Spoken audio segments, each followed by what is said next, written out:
every time that you lose your fucking mind, you are actually that much closer to finding yourself. The eclipse has just created the spiritual and philosophical kind of like whirlwind, the stirring that I keep picking up on in such a big way. And what I heard earlier was, you are at the front lines.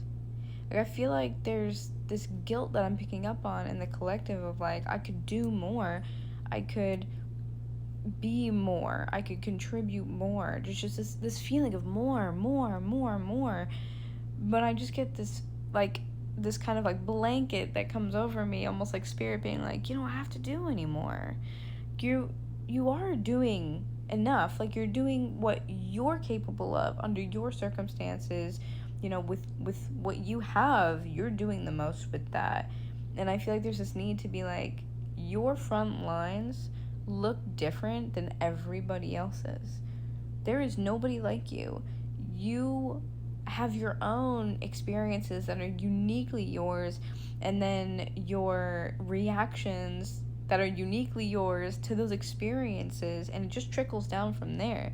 Like, I mean this when I say this, not to be corny, but there's literally no one like you. No one is like you. And where is your pride in that? Every time you say you hate yourself, every time you look in the mirror with disdain and disgust and hatred and displeasure, you are telling your ancestors and everyone that came before you that you are ungrateful for what they did to get you here. Feel your feelings, but give yourself a little tiny bit of grace. And I'm hearing, don't make a mountain out of a molehill. And they're showing me ants, like how ants build these like little structures, right? And then they look huge to ants, right? They look massive, but to you, you're like, this is like this big, like it's teeny tiny, like it's so insignificant. That is literally the perspective that spirit wants you to have about your life right now. Whatever you are battling, whatever you are stressing about, whatever plagues you, whatever makes you fearful, you have to take a step back and see the bigger picture. The philosophical vibes and quotes just keep coming today. How can you sit there and make no changes, but anticipate that change will come? Nothing changes if nothing changes, right? I just keep getting this vibe of like, think about all the things that your ancestors have done for you to be here right now.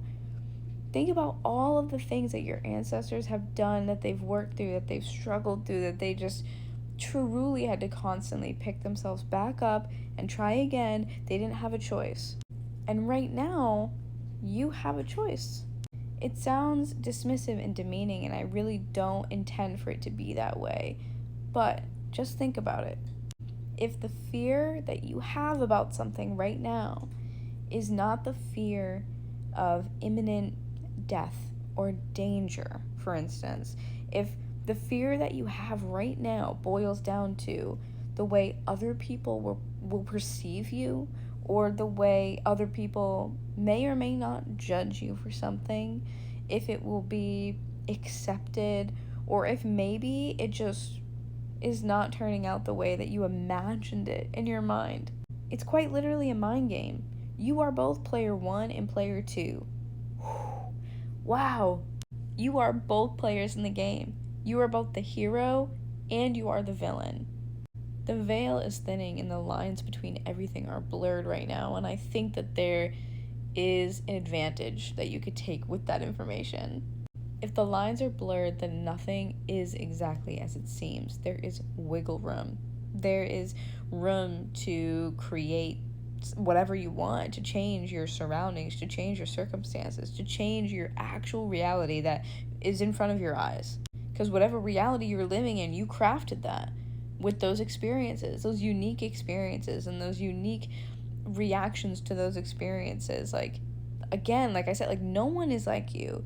Everything that you have felt, that you have, desired, everything that you've been through, everything that you've been afraid of, all these things have all come together to create the now moment that you sit in right here, right now, together watching this. Everything has created this unique moment for you right now. And the fear will never disappear. The fear is never going to go away. If you are going to pray to God, to Spirit, to the universe, and you are going to say, please remove the fear, make it so I'm not fearful anymore, like remove the things that make me afraid. If you are asking the universe to remove that obstacle, it's never, ever going to work. It's never going to happen.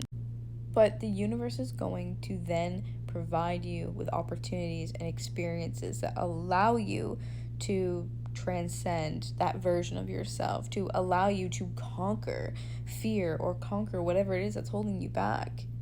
Every time, 100% of the time, almost immediately after I ask Spirit to remove something for me, it allows me the experience to remove it myself. It gives me the opportunity to remove it, to change the narrative, to overcome it, so that way I go, you know what, this is no longer a problem for me. This is no longer an issue. I don't care about that thing at all anymore. That seems so insignificant to everything else. And let me give you a personal example, okay? Recently, I asked Spirit to show me what I'm missing. What am I missing? Like, is it the gratitude? Is it like what do I need to do to be able to align to this and show you guys like I'm willing to change and I'm willing to do whatever I need to do to get to the next thing. Spirit said, "Oh, you're grateful? Bet." Next morning, I had no electricity. Power shut off. And I'll tell you, when these lights fucking came back on, I was like, yeah, I get it. Yeah, I get it. Exactly, I get it. Because you can't appreciate the things that you have until you have to face a circumstance in which you no longer have them. All I'm saying is, your front lines look different than someone else's front lines. You are standing at yours right now, right on the threshold. So don't stand there and look over the line anymore. Don't stand there and look ahead, waiting for something to happen. The only way you're going to be able to cross that threshold is if you move your feet yourself. You are at the front lines. You don't need to do any more work to get there. You don't need to do any more XYZ to make whatever that you want in your life happen. Or you don't need to do any more work. Just take the first step. I promise you, the rest will rise to meet you.